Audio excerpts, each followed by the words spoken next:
Hello everyone, आपका स्वागत है हमारे एक और नए वीडियो में। आज हम क्वेश्चन नंबर 4 का ये करेंगे। क्वेश्चन नंबर 3 तक हमने कल डिस्कस कर लिया था। ये है transportation engineering semester 5 paper year 2022। So our question is explain the factor affecting sight distance. तो साइड डिस्टेंस को कौन कौन से फैक्टर इफेक्ट करते हैं वो हमको देखना है। तो इसको हम बेसिकली जो है SST के टर्म पे डिफाइन करते हैं। SST इक्वल टू क्या होता है, तो v into t plus b square upon 2g into f v plus s. ये v वेलोसिटी है, t रिएक्शन टाइम होता है, total reaction time, g gravity, उसके अलावा f friction coefficient, b braking efficiency and s आपका slope होता है, slope gradient. आपको इसको जैसे भी लिखना है आपके ऊपर है। मैं इसको g से s से डिनोट करता हूँ, ठीक है। तो इतने फैक्टर्स जो हैं आपको SST को यानी साइड डिस्टेंस को अफेक्ट करते हैं। अब इसको लिखना कैसे है, इस क्वेश्चन को जो है लिखना कैसे है, तो पहले थ्योरी लिखना, देखते हैं क्या लिखते हैं। The most important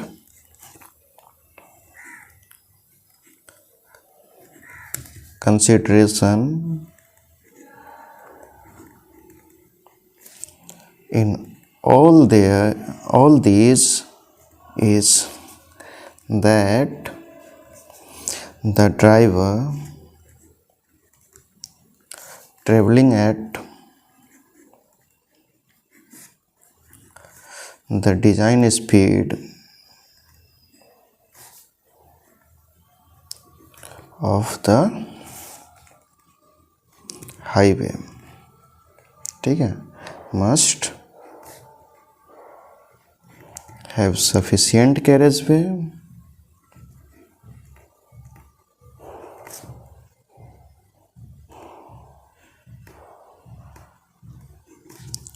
distance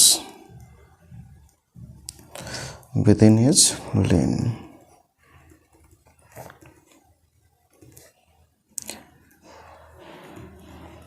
Lane of vision to allow him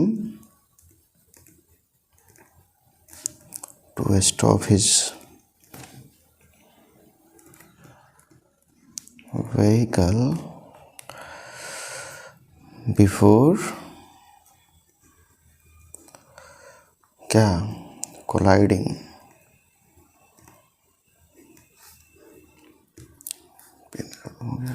before colliding with a slowly moving vehicle. किससे कोलाइड करेगा, या तो स्लोली मूविंग व्हीकल से कोलाइड करेगा या फिर कोई ऑब्जेक्ट से कोलाइड करेगा। तो कोलाइडिंग विथ स्लोली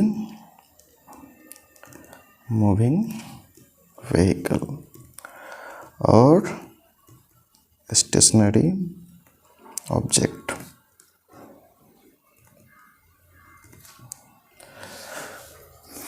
ठीक है, तो हमने अभी तक लिखा कि the most important consideration in all this is that the driver travelling at the design speed of the highway must have sufficient carriageway distance with in his line of vision to allow him to stop his vehicle before colliding with slowly moving vehicle और stationary object. मतलब कि हमारा जो vehicle design speed से travel कर रहा होगा कोई भी हाईवे पे, तो अगर उससे कोई स्लो मूविंग व्हीकल है तो गाड़ी या तो उसी से टकरा सकती है या फिर कोई स्टेशनरी ऑब्जेक्ट या रुका हुआ ऑब्जेक्ट हो सकता है डिवाइडर से टकरा जाए, तो ऐसे टकरा सकती है। ठीक है, तो उसको सफिशिएंट जो है लेंथ होना चाहिए। ठीक है, इसके बाद जो है हम लिखते हैं कि कौन कौन से फैक्टर्स, क्योंकि हम क्वेश्चन में फैक्टर्स पूछ रहे हैं। ठीक है, और ये थ्योरी क्वेश्चन है, आप सिर्फ फार्मूला लिख के नहीं बच सकते हो, आपको जो है लिखना पड़ेगा कंटेंट। ठीक है, तो लिखते हैं the factors affecting sight distance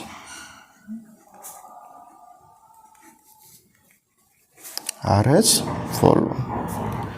जितने टर्म लिखे हैं ना, आपको बस वही टर्म्स को जो है एक्सप्लेन कर देना है। ठीक है, आपको कोई भी एडिशनल टर्म्स लिखने की ज़रूरत नहीं है, उतना आपको इनफ हो जाएगा। तो इसमें हम लोग पहला लिख रहे हैं कि टोटल रिएक्शन टाइम। ठीक है, किसका, रिएक्शन टाइम ऑफ ड्राइवर। ठीक है, तो ड्राइवर का कितना रिएक्शन टाइम लगता है, ठीक है, ये एक इफेक्ट करता है। तो इसमें लिखते हैं कि पहले ये होता क्या, ये लिख देते हैं। ठीक है, तो it is the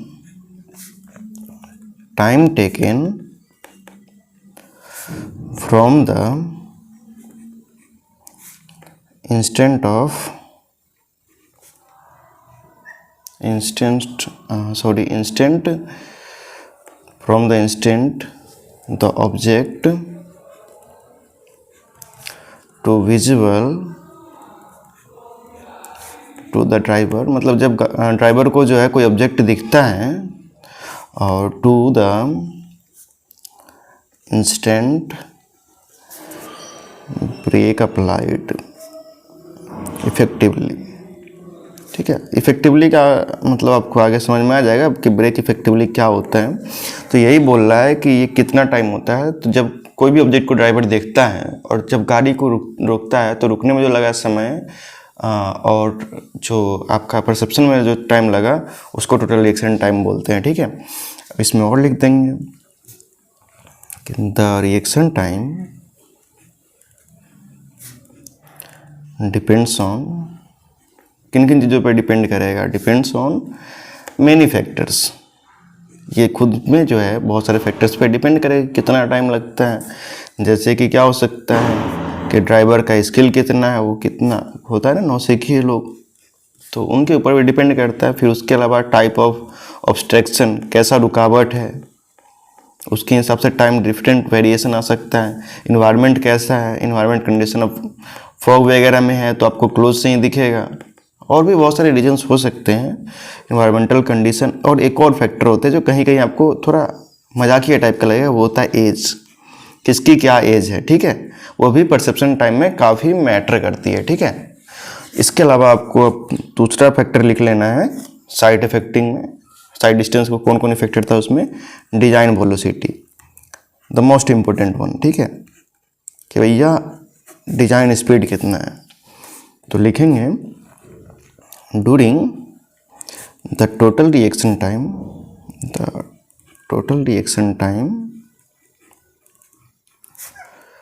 of the driver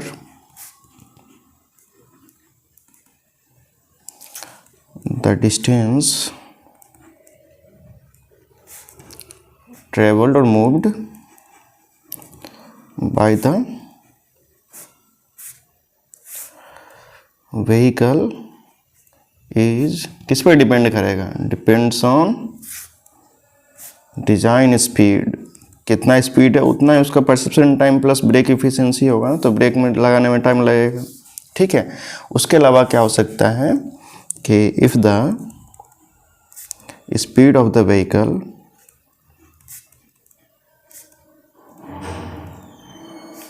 is not mention. हाँ, ये आपके जो है प्रॉब्लम न्यूमेरिकल सॉल्विंग के लिए काफ़ी हेल्प करेगा ये लाइन। ठीक है, तो not mentioned in the problem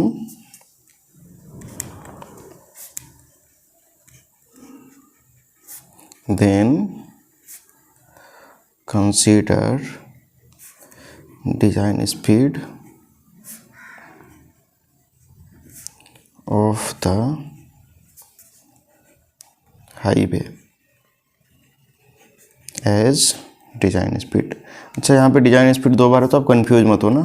होता क्या है ना कि जब अगर आपको क्वेश्चन में डिजाइन स्पीड नहीं मेंशन हो तो आपको करना क्या होता है कि जो डिजाइन स्पीड होता है ना, जो स्पीड अगर मेंशन नहीं है तो आपको डिजाइन स्पीड जो होता है उसी को जो है स्पीड के तौर पे आपको लेना पड़ता है। ठीक है, अगला पॉइंट क्या लिख सकते हैं इसमें कि braking distance is also calculated by using design speed। Okay,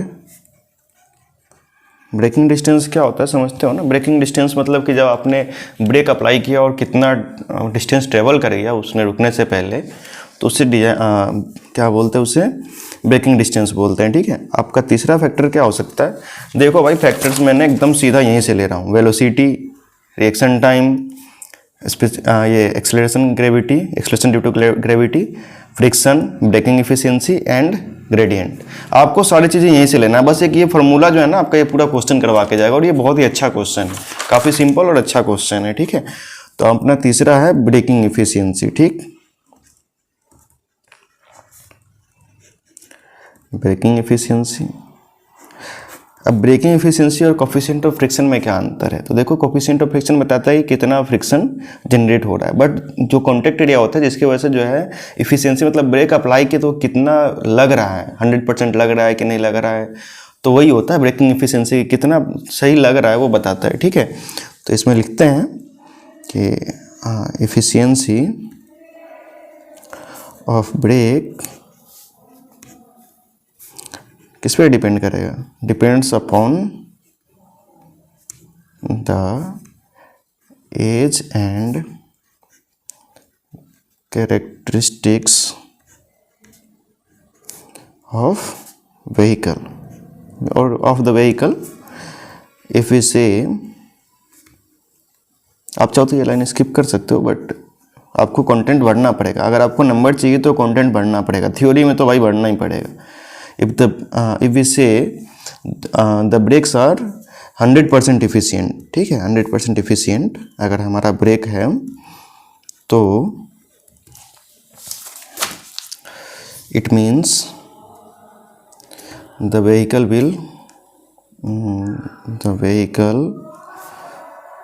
will stop at एक second, so the vehicle will stop at the moment of application, मतलब जब अप्लाई कर रहे हैं the moment of application of brake। कहने का मतलब क्या हुआ कि जैसे ही आपने ब्रेक लगाया, अगर आपका ब्रेक 100% एफिशिएंट है तो जैसे ही आप ब्रेक लगाओगे ना वैसे ही आपकी गाड़ी रुक जाएगी। आइदर वो स्किड कर जाए या फिर कुछ और हो, स्किड तो करेगी ही करेगी। अगर आप गाड़ी पे सडन ब्रेक लगाते हो, लोग कहते हैं डिस्क ब्रेक इसको बोलता है, आगे वाला ब्रेक, तो आपकी गाड़ी जो स्किड करते है वो स्लिप नहीं करती। स्किड का मतलब क्या होता है कि जब आपकी व्हीकल जो है ना, पहिया जब आपका घूमे ना, व्हील घूमे नहीं, और फिर भी अगर आप ट्रेवल कर लेते हो डिस्टेंस तो उसको स्किड बोलते हैं, SKID। ओके, तो इस कंडीशन में भी आपकी गाड़ी स्किड कर जाएगी। ठीक है, तो लिखते हैं आगे, but practically 100% efficiency is not achieved। क्या कोई चीज़ आप 100% अचीव कर सकते हो? साइंस के टर्म्स में मेरे हिसाब से नहीं पॉसिबल है, थोड़ा ना थोड़ा इधर रह जाता है, मार्जिन्स रह जाते हैं, अदरवाइज स्किडिंग विल अकर। ठीक है, एंड ये स्किडिंग जब होगा तो आपका गाड़ी आपके कंट्रोल से निकल जाएगा और तभी आप देखते हो कि पानी वगैरह में आप गिर जाते हो। ठीक है, क्योंकि efficiency of brake depends upon the age and characteristics of vehicle, कि आपका कैसा गाड़ी है। ठीक है, if we say the brakes are 100% efficient it means the vehicle will stop at the moment of application of brake, but practically 100% efficiency is not achieved, otherwise skidding will occur and the vehicle will क्या होगा, गिर जाएगा। Okay, next one है, चलो लग रहा है extra page लेना पड़ेगा, चलो ठीक है। अगला है हमारा क्या, देख लो, हमने वेलोसिटी लिख लिया, टाइम लिख लिया, अभी हमको एक्सेलरेशन ड्यू टू ग्रेविटी बचा है, हमने ब्रेकिंग एफिशिएंसी लिख लिया, फ्रिक्शन कोफिशिएंट बचा हुआ है। ठीक, तो ये लिख लेते हैं, उसके बाद ग्रेडियंट लिख लेते हैं। तो लिख लेते हैं पहले frictional resistance between roads and tyres, road लिख लेते हैं, चलो रोड्स एंड टायर। ठीक है, तो इन दोनों के बीच में फ्रिक्शन कहाँ लगता है? गाड़ी के पहिए और रोड्स के बीच में लगता है ना। चलो तो लिखते हैं higher is coefficient of friction, higher is the frictional resistance. जितना फ्रिक्शन कोफिशिएंट ज़्यादा होगा उतना ही फ्रिक्शनल रेसिस्टेंस ज़्यादा होगा, यानी गाड़ी उतना इफेक्टिवली, गाड़ी पे उतना इफेक्ट पड़ेगा, resistance and lower the SST। अब देखो फ्रिक्शनल एफिशिएंसी काफ़ी ज़्यादा हो गई, फ्रिक्शनल रेसिस्टेंस हाई हो गया। ठीक है, तो गाड़ी तो जल्दी रुक सकती है, तो इस केस में जो हमारा SST कम जाएगा, मतलब कम रिक्वायर्ड होगा। आप चाहो तो थोड़ा कम डिस्टेंस में भी गाड़ी को रोक सकते हो। ठीक है, उसके अलावा क्या लिख सकते हैं, coefficient of friction further depends on, किस पे डिपेंड करेगा, ऑन या अपॉन लिख लो, चलो, upon the condition of tyres and roads. कैसा आपका टायर है, घिसा हुआ टायर है तो अलग कंडीशन होगा, नया टायर है तो अलग कंडीशन होगा।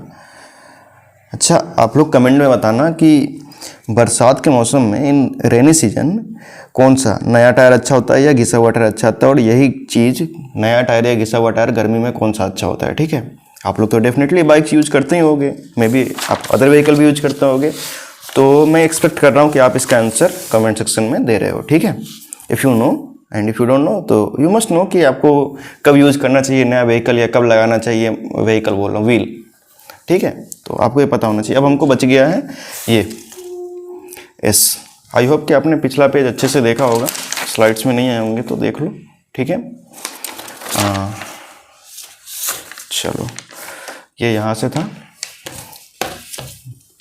लास्टली हमारा बच जाता है ग्रेडियंट। ठीक है, ग्रेडियंट हमारा, ठीक है, तो ग्रेडियंट के बारे में लिख लेते हैं। आई थिंक ये 5th वन है, gradient of road.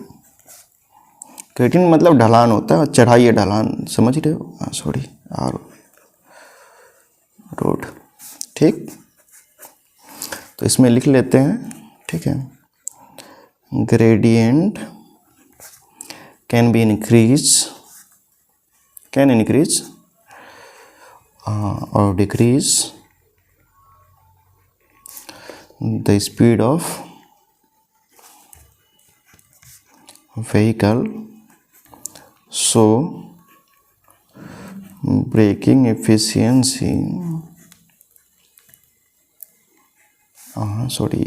braking distance, not efficiency, braking distance get alter or differ।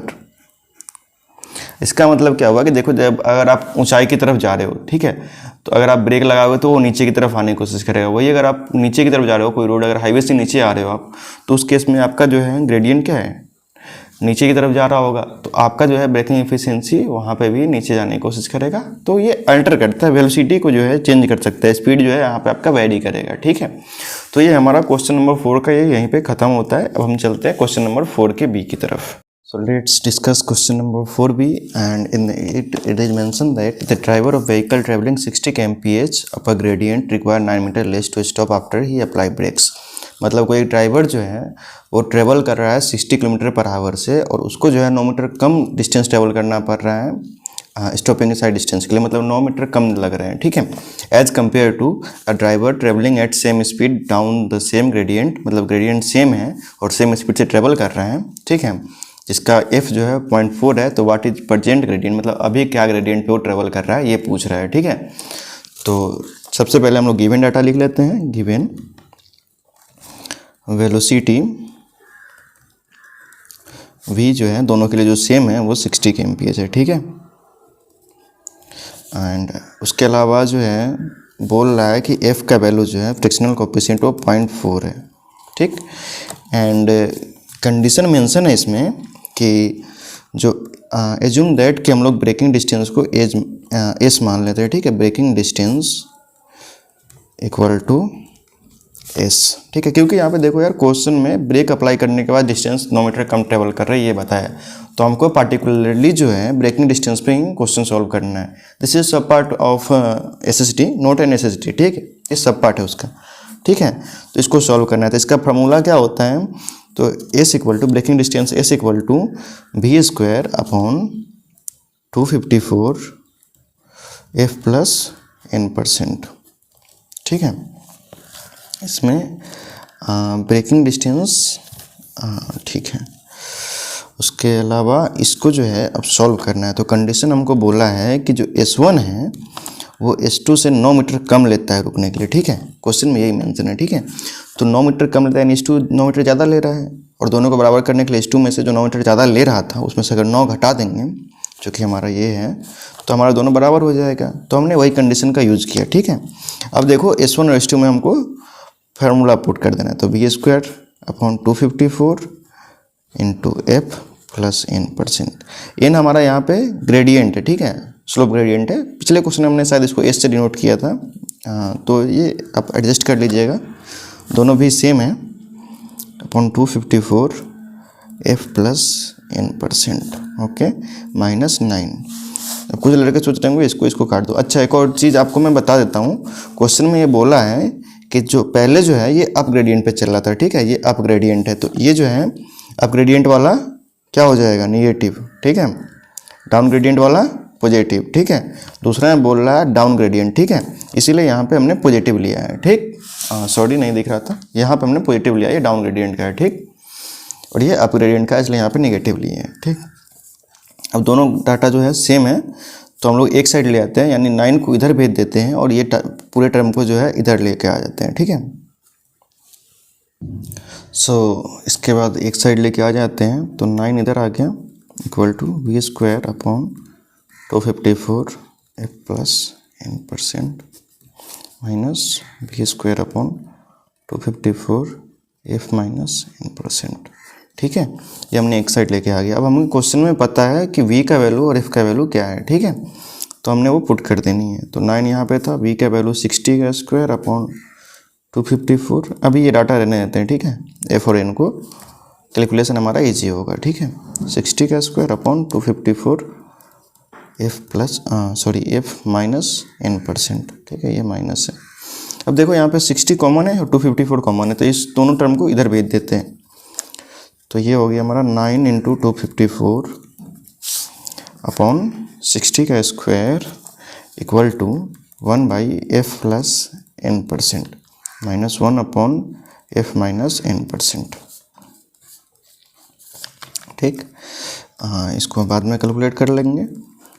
254 upon 60 का स्क्वायर इक्वल टू, इसको जो है a plus b into a minus b, ठीक, तो a² माइनस b², ठीक, ये ऊपर वाला टर्म इधर आ जाएगा, f minus n% minus f plus n%, ठीक। इसको सॉल्व करते हैं, ये पूरे टर्म को इस साइड लेके आते हैं, इस टर्म को इधर लिख देते हैं, ठीक है। तो f minus n% minus f minus into plus minus हो जाता है n% upon f² minus n² equal to 9 into 254 upon 60 का स्क्वायर। अब देखो ये कैंसिल हो रहे हैं क्या, चलो ये कैंसिल कर दिया हमने, माइनस 2n% अपॉन f का वैल्यू अब पुट कर देते हैं। तो f का वैल्यू हमारा क्वेश्चन में था 0.4, ठीक है, तो हमने ये पुट कर देनी है, तो 0.4 का square minus n² equal to 9 into 254 upon 60 का स्क्वायर। अब कुछ भी करने से पहले सॉल्व करना है, ठीक है, कैलकुलेट कर लेते हैं हम, ठीक है। तो 9 अपॉन 60 का स्क्वायर ऊपर में 254, ये आ रहा आपका 0.635, ये माइनस 2 उधर भेज ही देते हैं इसको, ठीक है, तो ये हो गया सिर्फ n%, ये जो है हमने इसको डिवाइड में भेजा है, ठीक, अपॉन में 0.4 का स्क्वायर 0.16 होगा, चलो ठीक है, माइनस n², ठीक है। हम लोग क्रॉस मल्टीप्लिकेशन कर सकते हैं, पहले इसको डिवाइड कर लेते हैं, चलो ठीक है। तो 0.635 डिवाइड बाई 2, ये आ गया 0.3175, ठीक। अब माइनस n% इक्वल टू जितना भी आया उसमें गुना कर देंगे 0.16 से, ठीक है। तो ये जब इससे गुना हुआ तो ये आ गया 0.0508, और जब इसको करेंगे तो सेम रह जाएगा 0.3175 n²%, ठीक है।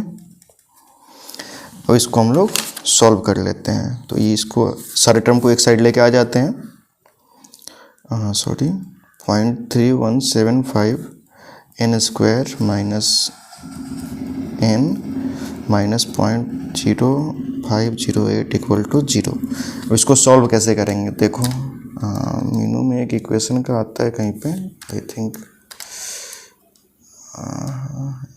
इक्वेशन, ठीक है, ये निकाला मैंने कैसे, तो सबसे पहले शिफ्ट दबाया, फिर मीनू दबाया, फिर उसके बाद इसको नीचे प्रेस किया, फिर नीचे प्रेस किया, और पहला आ गया इक्वेशन, तो 1 मैंने क्लिक कर दिया, ठीक। कॉम्प्लेक्स रिजल्ट, मैंने कुछ और खोल दिया क्या, एक second, okay, I am sorry, वो नहीं था, हमको पहले मीनू प्रेस करना है, उसके बाद नीचे आ जाना, ये देखो इक्वेशन का 9 के बाद जो है ए उस पर आ गया, यहाँ पे आने के बाद इक्वल टू कर देना है। फिर पूछ रहा है सिमोल या पोलिनोमियल, तो पोलिनोमियल हमारा है तो 2 कितना डिग्री का है, तो 2 डिग्री का है। ठीक, तो आ गया हमारा इक्वेशन। अब हमने वैल्यू पुट कर लेनी है। तो पहला पूछ रहा है कि एक्स स्क्वायर यानी एन स्क्वायर का वैल्यू, तो 0.3175, ये वैल्यू नहीं है, ये उसका कोफिशिएंट है जो मल्टीप्लाई हो रहा है साथ में। एन का -1 है, सॉरी -1, और इसका जो है -0.0508, तो ये आ गया हमारा 0.508। ओके, तो हमको डाउन ग्रेडियंट मिलना चाहिए था और 3 तो पॉसिबल है नहीं, ये -0.5 जो है हमारा आंसर हो जाएगा। ठीक है, क्योंकि प्लस पॉसिबल नहीं है। कभी भी +3 ग्रेडियंट हो सकता है क्या, वो भी परसेंटेज में? अभी तो परसेंटेज हमने उधर भेजा भी नहीं है। 300 कभी हो सकता है, नहीं होगा। तो हमने लिख लेना है n = -0.05। डाउन ग्रेडियंट के लिए हमको नेगेटिव आ रहा है, यानी हमने जो जूम किया था डायरेक्शन वो गलत ले लिया था। चलो कोई बात नहीं, यहाँ पे n परसेंटेज है, परसेंटेज रिमूव करने के लिए दोनों साइड 100 से मल्टीप्लाई करते हैं तो ये n हो जाएगा, और जब इधर मल्टीप्लाई करेंगे तो आंसर -1, जब 0.05 को 100 से मल्टीप्लाई करते हैं तो 5 आ जाएगा। ठीक है, ये परसेंटेज ट्रांसफर कर दिया सीधा। ठीक है, तो 5% ग्रेडियंट हमने प्रोवाइड किया है। ठीक, this is our answer. So let's move to 5, question number 5। Okay, so मैंने आपके क्वेश्चन नंबर 4 के भी में ये PDF में मैंने सही कर दिया है। ठीक है, आप इसको देख सकते हो। और मैं आपको बता दूं कि आपको PDF के लिए जो है कमेंट सेक्शन में या फिर आपके डिस्क्रिप्शन में जो है टेलीग्राम का लिंक मिल जाएगा, आप वहाँ से ज्वाइन कर सकते हो। और अगर PDF में अगर कोई पासवर्ड लगा है तो आपका पासवर्ड हो सकता है सिविल 707BU। ठीक है, तो आपको वो PDF एक्सेस कर लेनी है टेलीग्राम को ज्वाइन करके। ठीक है, अब चलते हैं क्वेश्चन नंबर 5 की तरफ। क्वेश्चन नंबर 5 बोल रहा है explain various road patterns in detail with NEET sketch. Road patterns, तो इसका हमें आंसर देना है। ठीक है, तो हमने आंसर लिखना शुरू करना है। ये आपका क्वेश्चन बहुत अच्छा है, 14 नंबर में क्वेश्चन पूछा था, तो आपको डिटेल भर के देने हैं। 14 नंबर का क्वेश्चन है तो कम से कम 3 पेज तो भर के आओ भाई। ठीक है, 3 पेज भर के आना होता है। चलो देखो, तो बोला है कि road patterns are design to different traffic needs, मतलब जैसे जैसे ट्रैफिक नीड होगी वैसे वैसे रोड डिजाइन किए जाते हैं। And urban layouts, here are some common types. Urban layouts का यहाँ पे क्या मतलब है कि जहाँ पे जो शहर बसाना होता है ना, तो वहाँ का रोड पैटर्न अलग होता है। ठीक है, डिजाइन करते हैं लोग शहर बसाने से पहले कि हाँ किस तरह के रोड बनाने हैं। ठीक है, तो आपका जो है डिफरेंट टाइप्स के रोड पैटर्न है, जैसे कि रेक्टेंगुलर और ब्लॉक पैटर्न, रेडियल और star and block pattern, radial और star and circular pattern, radial और स्टार एंड ग्रिड, और इसको स्पाइडर पैटर्न भी बोलते हैं। ठीक है, हेक्सागोनल पैटर्न, उसके अलावा मिनिमम ट्रेबल पैटर्न या फिर लीनियर पैटर्न। लीनियर पैटर्न क्या होता है तो मैं आपको ये लास्ट में बताऊंगा, बहुत ही आप रिलेट कर पाओगे इसे। सबसे पहले चलते हैं रेक्टेंगुलर और ब्लॉक पैटर्न में। रेक्टेंगुलर और ब्लॉक पैटर्न में होता क्या है कि रेक्टेंगुलर बॉक्सेस बने होते हैं और रोड्स जो होते हैं, ये जो आप खाली स्पेसेस देख रहे हो ये रोड्स हैं। ठीक है, और ये ब्लॉक्स जो हैं घर हैं, कोई भी मतलब हाउसेज हो सकते हैं, कुछ भी हो सकते हैं। और ये क्या होता है तो इसको सेंट्रल बिजनेस एरिया बोलते हैं, ये सेंटर वाले को सेंट्रल बिजनेस एरिया बोलते हैं। ठीक है, ये मेन रोड्स हो गए, ये जंक्शंस हो गए जहाँ पे सारी गाड़ियाँ मिल रही है। तो इसके कुछ मेरिट्स और डिमेरिट्स है। ठीक है, पहले जानते हैं ये है क्या। तो कह रहा है in this pattern the whole area is divided into rectangular blocks, मतलब पूरे एरिया को जो है ना रेक्टेंगुलर ब्लॉक्स में डिवाइड किया जाता है। ठीक है, आगे बोल रहा है इसमें कि आगे बोल रहा है स्ट्रीट्स और branch roads intersect with each other at right angle. Right angle पे मिलने का क्या मतलब, ये देखो राइट एंगल बन रहा है, 90 डिग्री पे मिल रहा है। ठीक है, ये सारे देख सकते हो 90 डिग्री पे मिल रहे हैं। तो इसके कुछ डिमेरिट्स हैं, देखो the main roads always pass through the centre and should be wide enough, मतलब जो ये जो सेंट्रल बिजनेस एरिया के पास का जो एरिया होगा वो रोड्स जो होंगे वाइडर होंगे इन कंपेरिजन टू अदर, ये ज़्यादा चौड़े होंगे। ठीक है, हमेशा। उसके अलावा कह रहे हैं ब्रांच रोड में भी narrow as compare to main road, मतलब ब्रांच रोड जो है मेन रोड से थोड़ा छोटा हो सकता है विड्थ में। ठीक है, तो ये हो सकता है, जरूरी नहीं है। ठीक है, नेक्स्ट बोल रहा है the rectangular blocks can be further divided into small rectangulars that may be used to construct building back to back with roads on their fronts. ठीक है, तो कहना क्या चाह रहा है कि ये जो रेक्टेंगुलर ब्लॉक्स जो बने हैं इसको जो है फर्दर डिवाइड करके आप दोनों साइड जो है घर बना सकते हो बैक टू बैक, और स्पेस का मोर यूटिलाइजेशन कर सकते हो आप। फिर बोल रहा है वाइडली अडोप्टेड इन सिटीज, मतलब शहर में आप ऐसे रोड्स को देखते होंगे, ठीक है। उसके अलावा बोल रहा है constructed and management is quite easy, मतलब बहुत आसान एक तरह से कि आप बस पैटर्न फॉलो कर लो रोड का और बना दो, ठीक है। द रेक्टेंगुलर मतलब आसान पैटर्न है इसका। द रेक्टेंगुलर और block pattern has been adopted in the city roads of Chandigarh, मतलब चंडीगढ़ में ये जो है अडॉप्ट किया गया था। तो आपको याद रखना है, क्वेश्चन में ऑब्जेक्टिव में पूछता है कि चंडीगढ़ में जो है कौन सा रोड पैटर्न अडॉप्ट किया गया है, तो आपको उसका आंसर बताना है रेक्टेंगुलर और ब्लॉक पैटर्न, ठीक है। आपको याद रखना है चंडीगढ़ में रेक्टेंगुलर और ब्लॉक पैटर्न, ठीक। फिर चलते हैं अपने नेक्स्ट पॉइंट की तरफ। It is not convenient because roads are perpendicular to each other, this increase the rate of accident due to poor visibility of perpendicular junction. अब होता क्या है भाई कि जब यहाँ पे आप ट्रेवल कर रहे हो, मान लो आप इधर से जा रहे हो, यहाँ पे आए, तो आपको पता नहीं कि इधर से गाड़ियाँ आ रही है कि नहीं आ रही है, जिसकी वजह से एक्सीडेंट के चांसेस वेरी हाई, ठीक है, बहुत ज़्यादा बढ़ जाते हैं। आप परपेंडिकुलर जंक्शन पे जैसे ही जाओगे तो इधर से भी कोई गाड़ी आ रही होगी, आप इधर से आओगे और दोनों टकरा जाओगे, तो चांस होता है बहुत ज़्यादा कि एक्सीडेंट हो जाए। तो इसलिए जो है इसको उतना प्रीफर नहीं किया जाता है, ठीक। नेक्स्ट वन है रेडियल और स्टार एंड ब्लॉक पैटर्न, ठीक है। ये याद रखना है आपको, नाम ऑब्जेक्टिव में तो पूछता ही है, आपके गेट के एग्जाम्स में या फिर कोई भी कंपटीशन एग्जाम में रोड पैटर्न्स पूछे जाते हैं, काफ़ी अच्छी चीज़ें हैं, ठीक है। तो रेडियल होता है यानी रेडियल रेडिएट करते रहता है, radial radiates and star and block pattern, ठीक है। तो इसमें क्या होता है कि आपको जो है सारे क्वेश्चन में फिगर बनाने हैं। जब ये क्वेश्चन आएगा ना, हर जगह आपको फिगर बनाना पड़ेगा, तभी आपका टीचर जो है नंबर देगा। आप लिखो कम, कोई दिक्कत नहीं है, बट फिगर मस्ट है। आपको फिगर बना के ना बड़ा बड़ा आधे पेज का फिगर बनाना, ठीक है। तो इसमें आपको जो है सेंट्रल बिजनेस एरिया सेंटर में रहेगा। उसके अलावा रेडियल लोड्स जो निकल रहे हैं, ये भी रेडियल लोड, ये भी सब रेडियल लोड्स है। और इसमें जो आपका रेक्टेंगुलर पैटर्न फॉलो होता है और बिल्टअप एरिया होता है, ये घर वगैरह बने होते हैं, बिल्टअप एरिया है, कुछ भी कंस्ट्रक्शन हो सकता है। उसके अलावा इसमें देखते हैं क्या क्या पॉइंट्स हैं। This type of road pattern is basically the combination of radial and block patterns, मतलब इसमें रेडियल और ब्लॉक पैटर्न्स को फॉलो किया जाता है, ठीक। A network of roads radiate from the centre, मतलब एक जो सेंटर से जो है रोड्स जो है रेडिएट हो रहे हैं, निकल रहे हैं, ठीक, in the outward direction with a block pattern, ठीक है। तो ब्लॉक पैटर्न से जो है सारे जो है बाहर निकल रहे हैं ये। It is safer compare two rectangular pattern, ठीक है, ये थोड़ा सेफ होता है कंपेयर टू पिछले वाले का, ठीक। इसमें जो होते हैं लेस ऑब्स्टेकल्स होते हैं, मतलब रुकावटें कम होती हैं। If one radial road is block, मतलब मान लो ये ब्लॉक हो गया है, तो आप जो है इसके थ्रू भी जा सकते हो। Another can be used as alternatives, ठीक है। आप जो है एक ही जगह पे सेंट्रल बिजनेस एरिया, मतलब जो मार्केट से भीड़ भाड़ वाला इलाका होता है, जहाँ पे मेन मार्केट होता है, उसको जाने के लिए आप डिफरेंट रोड्स का अप्रोचेज कर सकते हो, ठीक है, अप्रोच कर सकते हो। एंड इसमें और पॉइंट्स है, देखते हैं। तीसरा है रेडियल और स्टार एंड सर्कुलर पैटर्न। तो ये सर्कुलर है, पिछला वाला कौन था, तो रेडियल था आपका और स्टार एंड ब्लॉक था, ठीक। अभी जो है आपका रेडियल और स्टार एंड सर्कुलर है, तो सर्कुलर हो गया। चलो अब देखते हैं इसमें क्या है। तो इसका फिगर देख लो पहले, ये रहा, ये सर्कुलर है, ठीक। चलो देखते हैं। It is the road network of Connaught place in Delhi. तो ये भी आपका पूछ सकता है, एग्जाम में ऑब्जेक्टिव में पूछता है कि भाई कन्नॉट प्लेस में जो दिल्ली में है उसमें कौन सा रोड पैटर्न फॉलो किया गया, तो आपको बताना है रेडियल और स्टार एंड सर्कुलर पैटर्न, ठीक है। नेक्स्ट बोल रहा है it is the combination of radial and circular pattern, ठीक है, मतलब ये रेडियल का और सर्कुलर पैटर्न को मिला के बनाया गया है, इस कॉम्बिनेशन को, इस पैटर्न को, ठीक। The main roads in the network spread out from central points are connected with concentric circular roads radiating in outward direction. मतलब कहना क्या चाह रहा है कि यहाँ पे एक सेंट्रल बिजनेस एरिया होगी, ठीक है, यहाँ से जो है आपका रोड्स जो है बाहर की ओर निकली होंगी, ठीक है, रेडिएट हो रही होंगी, और ये सारी रोड्स जो हैं आपस में कनेक्टेड होंगी, ठीक है। तो ये इससे फ़ायदा बहुत ज़्यादा होता है, ठीक है।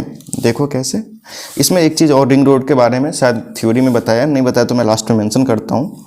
This pattern is safer than the above listed pattern as vehicle travel in the same direction. अब होता क्या है कि पिछले दोनों में जो है जो व्हीकल जो है सेम डायरेक्शन में ट्रेवल नहीं कर रहे थे, ठीक है, तो उसमें जो है ज़्यादा चांसेस थे एक्सीडेंट होने के, ठीक है।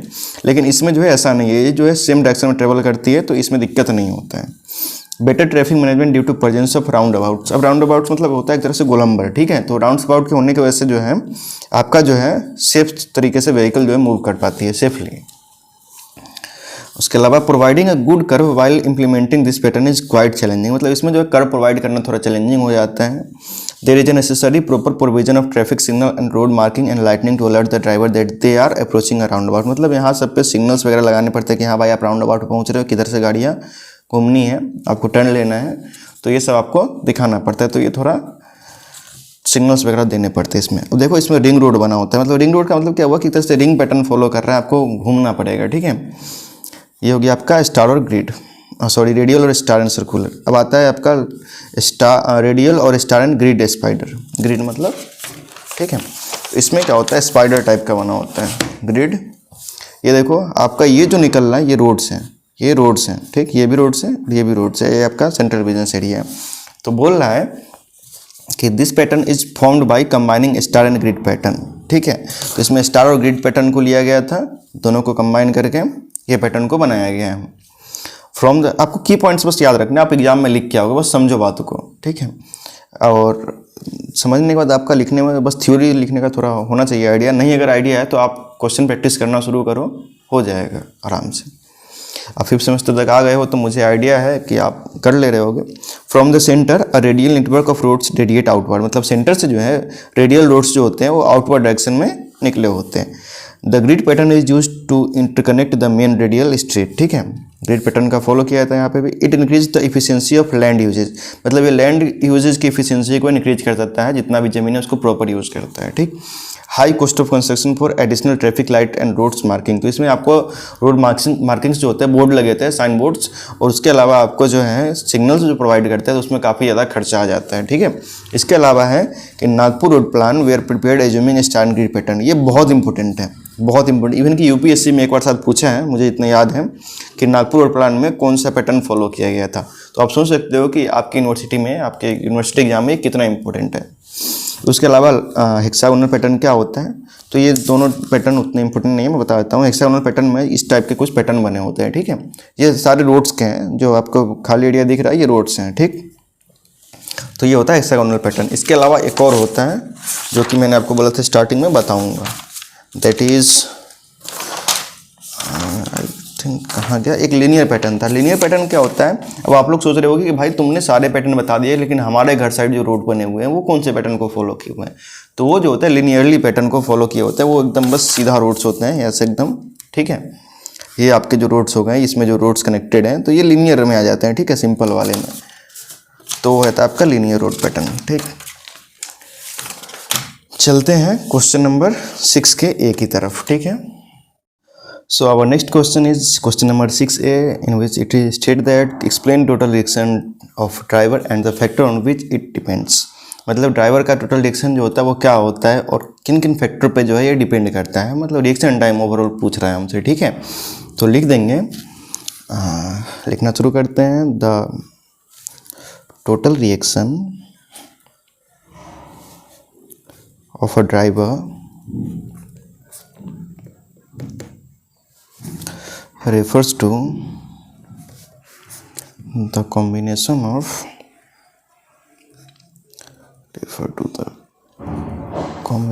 of physical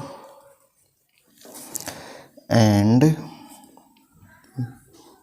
mental responses to stimuli while operating a vehicle.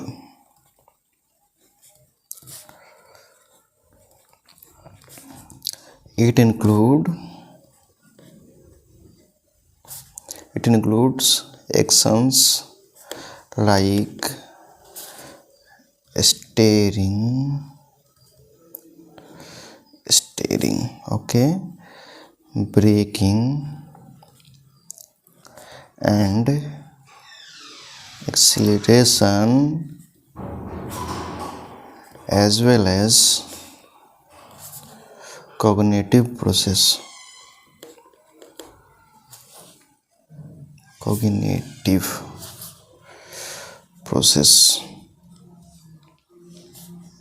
such as decision making and attention. मैंने क्या लिखा, मैंने यही लिखा कि भैया जो ड्राइवर का जो टोटल रिएक्शन टाइम होता है वो होता है कि उसका फिजिकल और मेंटल रिस्पॉन्स कैसा है। कि जैसे तुमने देखा कि सामने गाड़ी है, ठीक है, सामने गाड़ी है तो तुम्हें क्या करनी है, ब्रेक लगाना है, तो तुमने देखा और जब तक ब्रेक दबाया तब तक कुछ तो टाइम लगा होगा, तो वो टाइम प्लस जब तुमने ब्रेक दबाया तो एट इंस्टेंट जो है गाड़ी नहीं रुकती, थोड़ा आगे जाकर रुकती है। तो ये जो डिस्टेंस ट्रेवल कर गया, तो उस डिस्टेंस को ट्रेवल करने में जो टाइम लगा और जो तुमको सोचने में टाइम लगा, दोनों को मिला के जो है टोटल रिएक्शन टाइम बन जाता है एक ड्राइवर का। ठीक है, तो यही मैंने बताया। अब क्वेश्चन पूछ रहा है कि factors on which it depends, तो कौन कौन से फैक्टर्स हो सकते हैं? तो फैक्टर्स अफेक्टिंग टोटल रिएक्शन। ठीक है,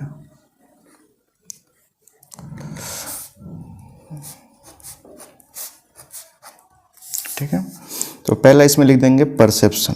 जैसा मैंने आपको बताया कि अभी सोचने में जो टाइम लगा, ठीक, तो पहला हो जाता है सोचने में टाइम लगा, परसेप्शन टाइम। ठीक, इसको कैसे लिखेंगे? द टाइम या the duration it takes for a driver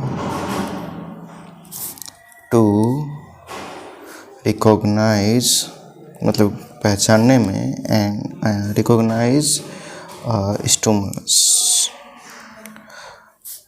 example and obstacle on road. जैसे आपने कोई रोड पे ही देखा, पत्थर वगैरह या कुछ भी देखा, तो आपको जो देखने में और दिमाग में को जो रिसीव करता है, तो हाँ भाई रिस्पॉन्स जो आ जाता है आपके दिमाग के पास, तो उसको बोलते हैं परसेप्शन टाइम। ठीक है, तो इस पर एक टोटल रिएक्शन टाइम डिपेंड करता है। उसके अलावा क्या हो सकता है? तो रिएक्शन टाइम। ठीक है, टोटल रिएक्शन में एक रिएक्शन टाइम भी आता है। ठीक है, तो ये क्या होता है reaction time? The time taken to apply brake. ठीक है, अप्लाई ब्रेक। उसके अलावा क्या लिख सकते हैं? तो लिख सकते हैं डिसीजन मेकिंग। ठीक है, डिसीजन मेकिंग। अब ये कैसे इफेक्ट करेगा, तो देखते जाओ। The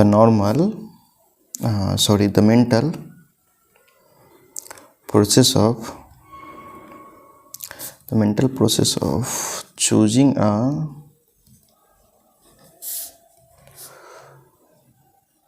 course of action based on perceived stimuli। अब जैसे आपने कोई ऑब्स्टेकल देखा या गाड़ी देखा, तो आपको लगा भाई पास कर जाएंगे, तो हमें क्यों वहाँ पे स्टॉप होना है? नहीं होना है। तो वो आपके ऊपर होता है डिसीजन लेना। ठीक है, डिसीजन मेकिंग करना कि क्या करना है। ये भी एक रिएक्शन टाइम में ही आता है। ठीक, इसके अलावा आप क्या लिख सकते हो? इसके अलावा आप लिख सकते हो कि ड्राइवर का फिजिकल कंडीशन क्या है। ठीक है, तो ड्राइवर्स फिजिकल कंडीशन। ठीक है, जैसे क्या हो जाएगा? Health, fatigue and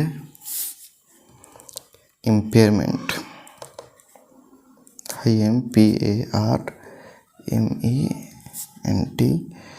impairment can impact reaction time. अब किसी किसी को दूर का नहीं दिखता, किसी को नज़दीक का नहीं दिखता, तो सबके अपने प्रॉब्लम्स है, तो वो हेल्थ कंडीशन के अंदर ही आ जाता है कि ड्राइवर्स का फिजिकल कंडीशन कैसा है। तो इससे जो है आपका टोटल रिएक्शन टाइम इन्फ्लुएंस होता है। ठीक, इसके अलावा क्या हो जाएगा? तो इन्वायरमेंट कंडीशन। अब देखो कभी कभी फॉग वगैरह रहते हैं, तो अलग अलग इन्वायरमेंट कंडीशन हो सकते हैं। ठीक है, इन्वायरमेंटल कंडीशन, तो इस पर भी जो है हमारा टोटल रिएक्शन टाइम डिपेंड करेगा। जैसे हो जाएगा वेदर, रोड कंडीशन, अगर रोड अच्छा नहीं है तो भी दिक्कत है, road conditions, and visibility affect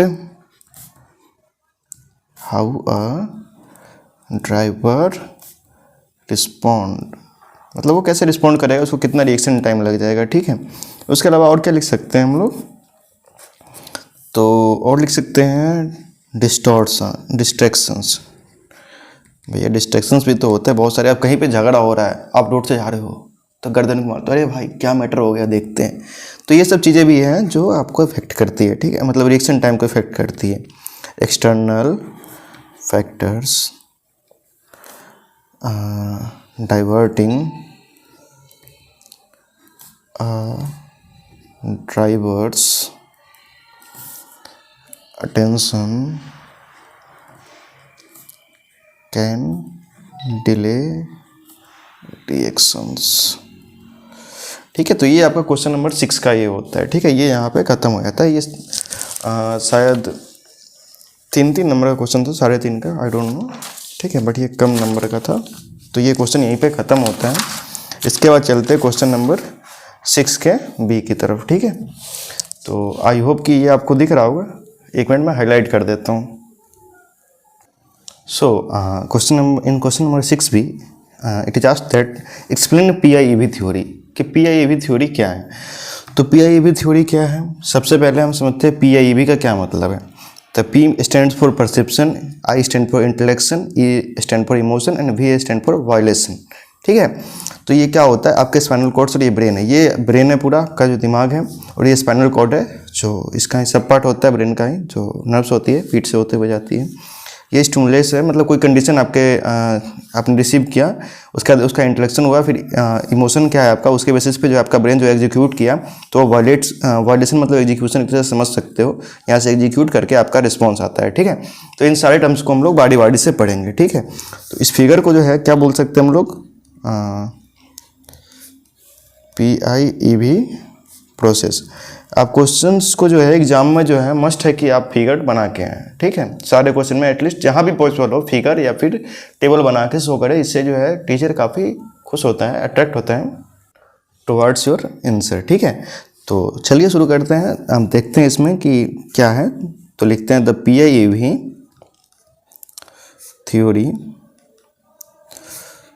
breaks down the process of how drivers make decisions into 4 main components। ठीक है, मतलब पीआईवी थ्योरी एक ऐसा चीज़ है जो कि आपको बताता है कि ड्राइवर जो है किस तरह से सोचता है। इसको डिफरेंट 4 टर्म्स में जो है तोड़ के आपको बताता है कि एक ड्राइवर जो है कैसे रिस्पॉन्स करता है कोई भी कंडीशन का। ठीक है, तो इसमें पहला आता है परसेप्शन। ठीक है,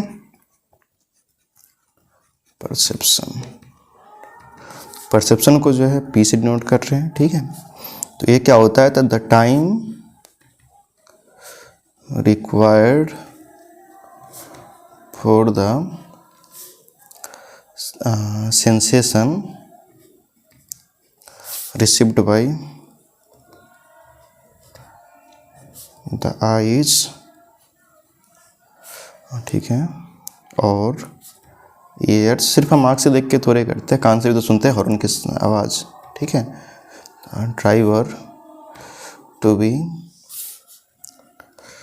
transmitted to the brain through the nervous system and spinal cord, cord का CORD। ठीक है, मतलब परसेप्शन क्या हुआ, तो जब आपका टाइम जो है लगता है सेंसेशन, मतलब किसी चीज़ को सेंस करने में कि हाँ आगे गाड़ी है कि नहीं है, ठीक है, कोई ऑब्जेक्ट है कि नहीं है, तो वो सेंसेशन जब आप कर लोगे तो आपको आईज या ईयर के थ्रू जो है रिसीव होगा। तो ये जो है ट्रांसमिट करता है थ्रू आपके नर्व सिस्टम्स या फिर स्पाइनल कॉर्ड के थ्रू जो है आपके ब्रेन तक जाता है, तो इसको परसेप्शन बोल देते हैं। ठीक है, इसके बाद आता है इंटेलेक्शन, INTLLE, इंटेलेक्शन, ये छूट गया ना, चलो इंटेलेक्शन को आई से डिनोट कर रहे हैं। ये क्या होता है, the it is the time required, बहुत ईजी आंसर है, ट्रांसपोर्टेशन सब्जेक्ट ही बहुत ईजी है। ठीक है, आप बस थोड़ा सा इसको रिलेट करो अपने प्रैक्टिकल लाइफ से, हो जाएगा। तो क्या लिखा, it is the time required to driver to understand the situation, कि भैया हो क्या रहा है, क्या वाकई में आगे गाड़ी है कि नहीं। ठीक है, अगर आपके बगल से हॉर्न आ रही है तो भाई कहाँ से आई, किधर से आई, कितनी दूर है, तो ये सब आपको सेंस करने में जो टाइम लगता है, time required for comparing different thoughts.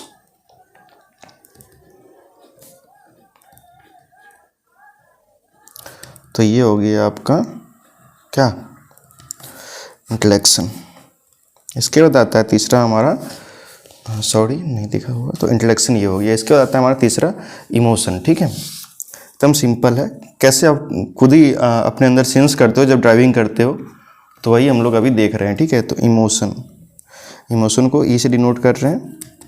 Emotion क्या होता है, तो it is the time elapsed, गलत लिख लिया हूँ क्या, ये elapsed जो भी हो, during elapsed,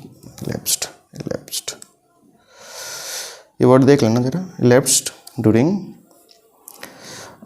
emotional sensation, emotional sensation and other mental disturbance। ठीक है, कि आपका माइंड का कंडीशन कैसा है, disturbance such as fear, anger, etc with the situation to come into play. This time varies from person to person। इसका person to person and even for the same person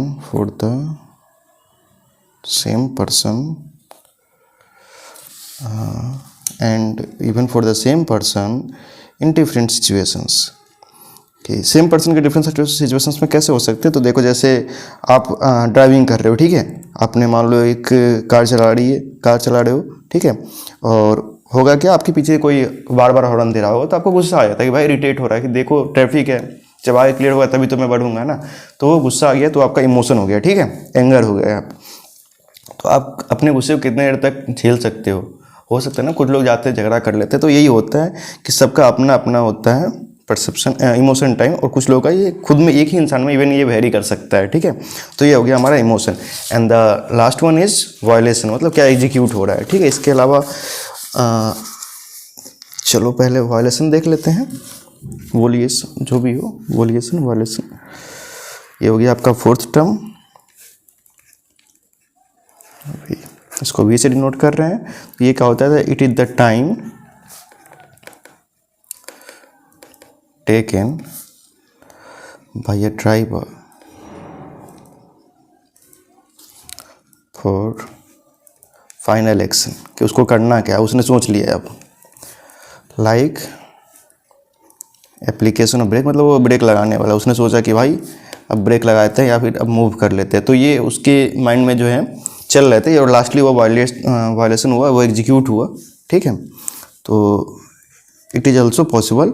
आपको मैंने एक term नहीं बताया, ये देखो, ये जो आपको एक रिफ्लेक्स एक्शन दिख रहा होगा, ये क्या होता है। बहुत से टीचर जो है ये चीज़ नहीं बताते, बट ये भी एक प्रैक्टिकल लाइफ से रिलेटेड चीज़ है। तो मैं आपको बताता हूँ कि स्टिमुलेट हुआ, आपके माइंड में गया, आपने इंटलेक्शन किया, इमोशन जो था आपका वो कोरिलेट किया, और आपका वायलेशन हो गया, तो आपका रिस्पॉन्स मिलता है। लेकिन रिस्पॉन्स एक जो है स्टिमुलेट करके, स्टिमुलस से डायरेक्ट आपका जो रिफ्लेक्स एक्शन होता है वहाँ से भी एक बार रिस्पॉन्स मिल जाता है, मतलब एक टाइम पे ऐसा भी होता है।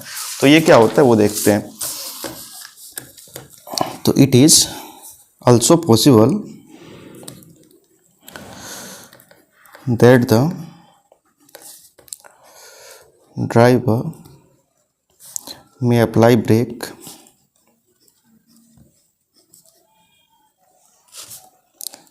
brakes or take any other avoiding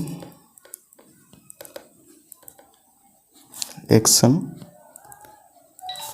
like turning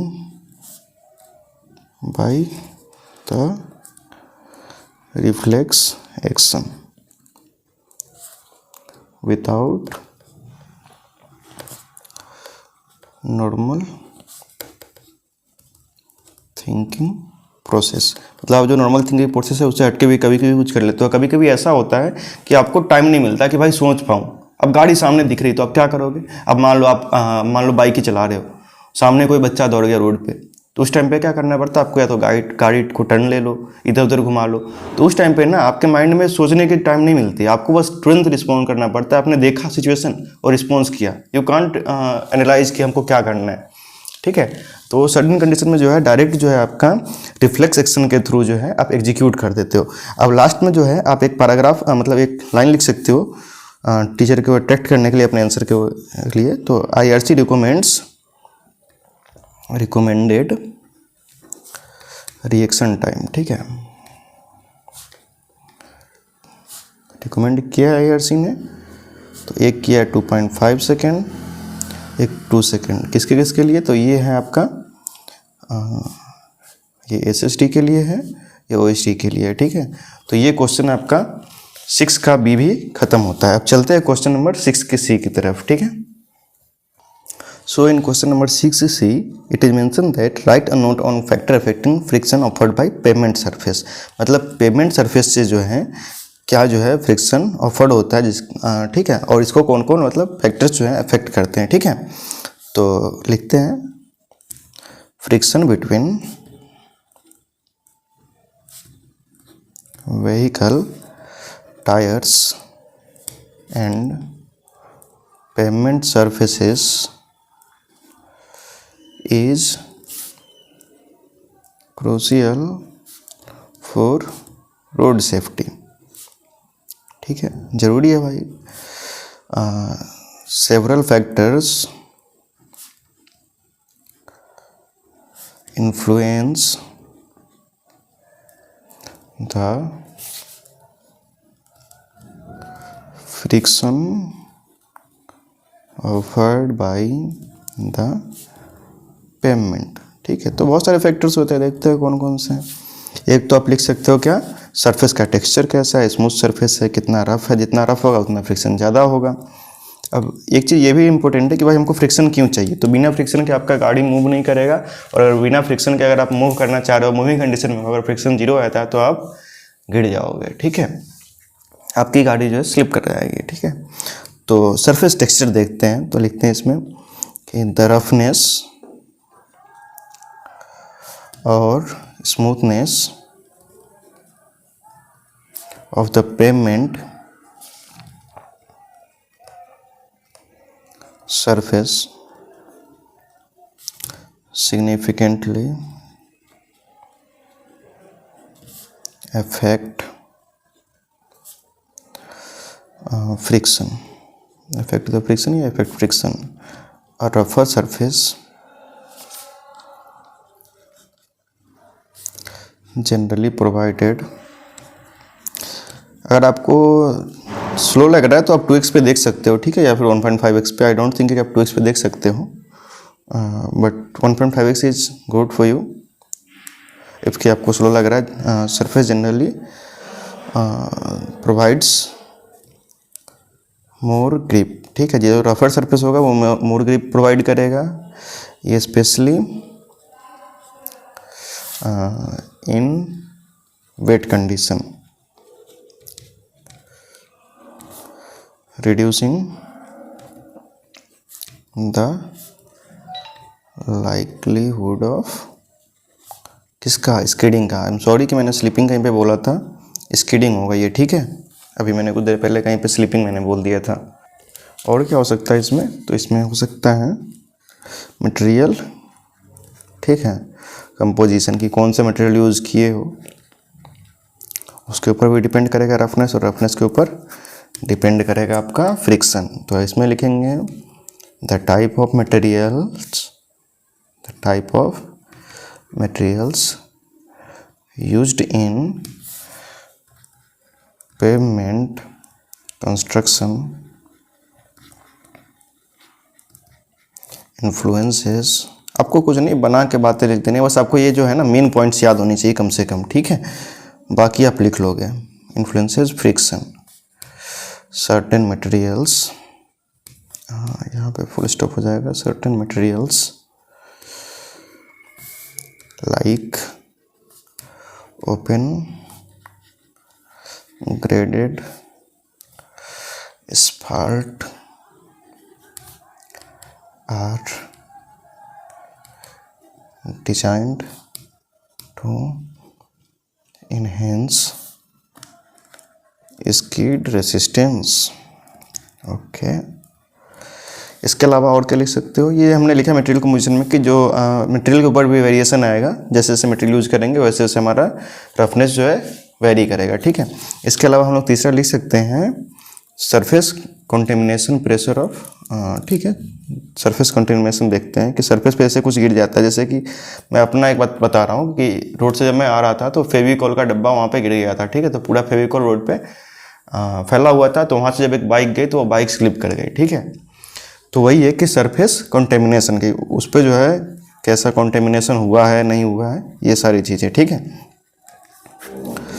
तो प्रेशर, सॉरी पेन ख़त्म हो गया, wait a second. So presence of substances like oil, water, ice और डिब्रिज, मतलब one type of pollutant debris जो होता है वेस्ट को बोलते हैं, ठीक है। Debris on the road surface reduces friction, wet और icy conditions, wet और icy conditions particularly decrease tire grip। Tyre का TYR ही होता है, टायर ग्रिप, लीडिंग टू क्या होगा, स्लिपिंग सरफेस, स्लिपी सरफेस या फिर स्लिपरी सरफेस, ठीक है, सरफेसेस। तो आपका अगर आइस होगा या फिर वाटर होगा या सरफेस गीला होगा तो इसका चांसेस ज़्यादा होता है कि आपके टायर्स जो है स्लिप कर जाएं। तो आप देखते हो कि बरसात के मौसम में बहुत से लोग जो है बाइक वगैरह से गिर जाते हैं क्योंकि उनका टायर जो है स्लिप कर जाता है। सो अभी तक हमने 3 पॉइंट्स लिख लिए थे, देख लो एक बार, ठीक है। इसके बाद 4th पॉइंट की ओर चलते हैं। तो और क्या हो सकता है, पेमेंट एज, ठीक है, कि पेमेंट कितना पुराना है, ठीक है। पेमेंट एज एंड वियर, ठीक है। वियर मतलब कितना वो रफर है या फिर नहीं है। As pavements age their surface से characteristics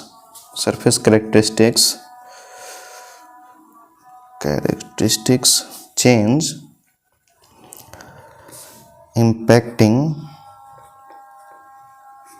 impacting friction, wear and tear। I hope कि आपने वियर एंड टीयर पढ़ा हो, टेस्ट लॉस एंजलस, ठीक है। उसके अलावा आगे लिखते हैं along with factors like path holes, मतलब गड्ढे, टाइम टू टाइम जैसे अगर रोड की मरम्मत नहीं होती है तो गड्ढे पड़ जाते हैं तो उसको पाथ होल्स बोलते हैं, ठीक है, पाथ होल्स। एंड और क्या आते हैं, क्रैक्स आते हैं, क्रैक्स डेवलप हो जाते हैं। Can affect the overall smoothness and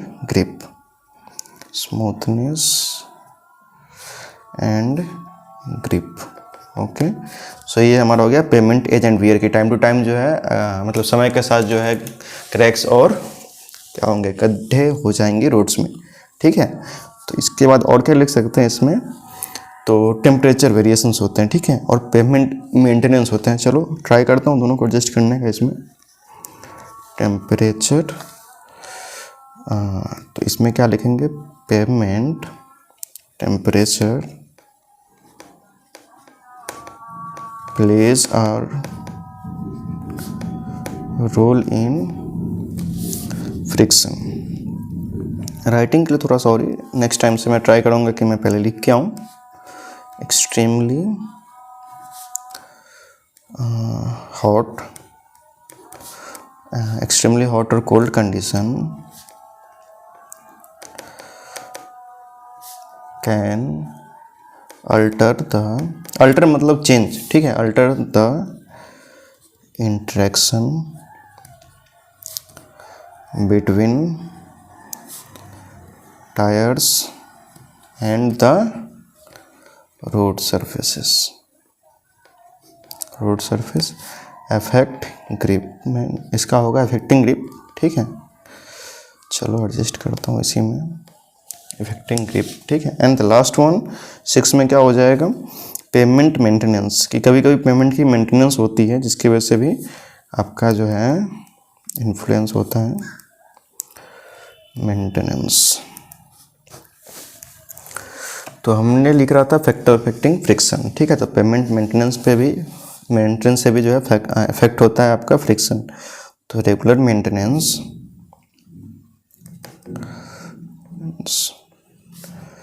practices such as resurfacing and cleaning contribute to maintaining